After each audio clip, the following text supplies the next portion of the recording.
जय Jagannath friends, welcome to my channel extra knowledge Odia. Question number 1, सकाळू खाली पेटरे केउं पानी पीवा द्वारा पेट गैस समस्या ठीक होता है?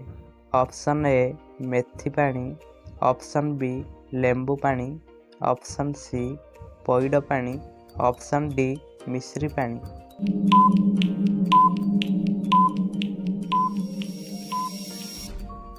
यार राइट आंसर टी होची ऑप्शन ए मेथी पानी।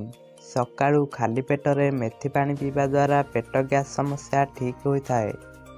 द्वितीय प्रश्न, बरगछर क्षीर सकाळू खाली पेटरे पीले केउं रोग भल होता है?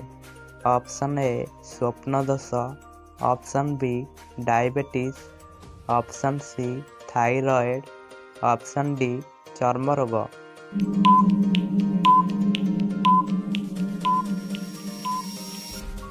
यार राइट आंसर टी होची ऑप्शन ए स्वप्न दोष। बरगछर क्षीर सकाळू खाली पेटरे पीले स्वप्न दोष भल होता है। तृतीय प्रश्न, गाधोइबा समय परिस्रा लागिबा केउं रोगर लक्षण अटे? Option A diabetes, option B मूत्रनली संक्रमण, ऑप्शन सी किडनी रोग, ऑप्शन डी श्वास।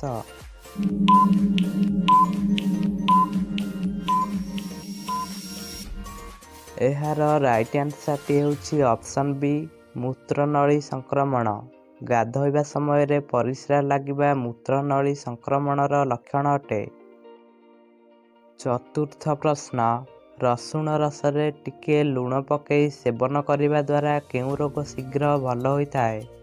ऑप्शन ए आखि जंत्रणा, ऑप्शन बी पेट जंत्रणा, ऑप्शन सी फुसफुस रोग, ऑप्शन डी थायराइड।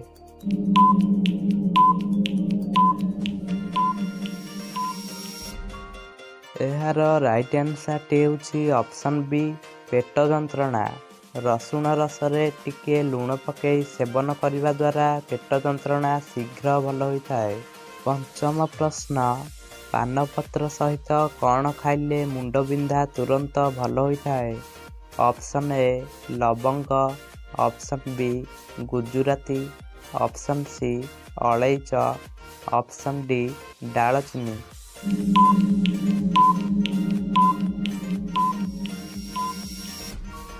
यार राइट आंसर टी होची ऑप्शन डी दालचीनी। पानपत्र सहित दालचीनी खाइले मुंड बिंधा तुरंत भल हो जाए। षष्ठ प्रश्न, केउं पत्र खाइबा द्वारा रक्त वृद्धि होता है? ऑप्शन ए पानपत्र, ऑप्शन बी धनिया पत्र, ऑप्शन सी सजना पत्र, ऑप्शन डी पुदीना पत्र।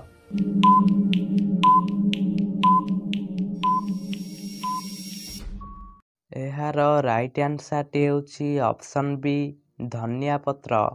धनिया पत्र खाइबा द्वारा रक्त वृद्धि होता है। सप्तम प्रश्न, प्रतिदिन गरम पानी रे गाधेबा द्वारा केउं रोग होता है? ऑप्शन ए उच्च रक्तचाप, option B typhoid, option C thyroid, option D कोष्ठकाठिन्य।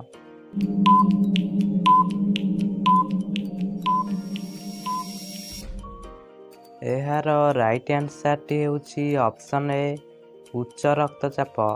प्रतिदिन गरम पानी रे गाधेबा द्वारा उच्च रक्तचाप रोग होता है। अष्टम प्रश्न, कंचा आंब खाइले केउं रोग ठीक हो जाए? Option A cholesterol, option B चर्म रोग, ऑप्शन सी श्वास रोग, ऑप्शन डी मलेरिया।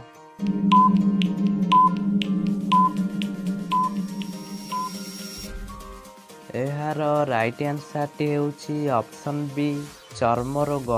कंचा आंब खाइबा द्वारा चर्म रोग ठीक होता है।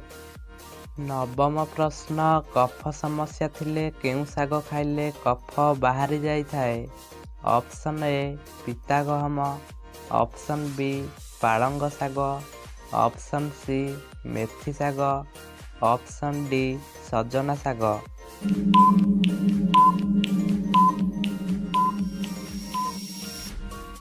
ଏହାର ରାଇଟ୍ ଆନ୍ସର୍ ଜାଣିବା ପୂର୍ବରୁ ଆପଣମାନେ ଯଦି ଏହି ଚ୍ୟାନେଲକୁ ପ୍ରଥମ ଥର କରି ଦେଖୁଥାନ୍ତି ତେବେ ଏହି ଚ୍ୟାନେଲକୁ ଏବେ ହିଁ ସବସ୍କ୍ରାଇବ୍ କରନ୍ତୁ ଏବଂ ପାଖରେ ଥିବା ବେଲ୍ ଆଇକନ୍କୁ ପ୍ରେସ୍ କରି ଅଲ୍ ସିଲେକ୍ଟ କରନ୍ତୁ, ଯାହାଦ୍ୱାରା କି ସର୍ବପ୍ରଥମେ ଆପଣମାନେ ହିଁ ଭିଡ଼ିଓସ୍ ଦେଖିପାରିବେ। ଭିଡ଼ିଓ ଭଲ ଲାଗୁଥିଲେ ଗୋଟିଏ ଲାଇକ୍ କରିବେ। ଚାଲନ୍ତୁ ଏହାର ରାଇଟ୍ ଆନ୍ସର୍ଟି ଜାଣିବା। ଏହାର ରାଇଟ୍ ଆନ୍ସର୍ଟି ହେଉଛି ଅପସନ୍ ବି, ପାଳଙ୍ଗ ଶାଗ। କଫ ସମସ୍ୟା ଥିଲେ ପାଳଙ୍ଗ ଶାଗ ଖାଇଲେ କଫ ବାହାରି ଯାଇଥାଏ। ଶେଷ ପ୍ରଶ୍ନ, ପ୍ରତିଦିନ ଟମାଟୋ ଖାଇବା ଦ୍ୱାରା କେଉଁ ସମସ୍ୟା ଦୂର ହୋଇଯାଏ? ଅପସନ୍ ଏ ମସ୍ତିଷ୍କ ସମସ୍ୟା, ଅପସନ୍ ବି ହାର୍ଟ ସମସ୍ୟା, option C kidney stone, option D liver ସମସ୍ୟା।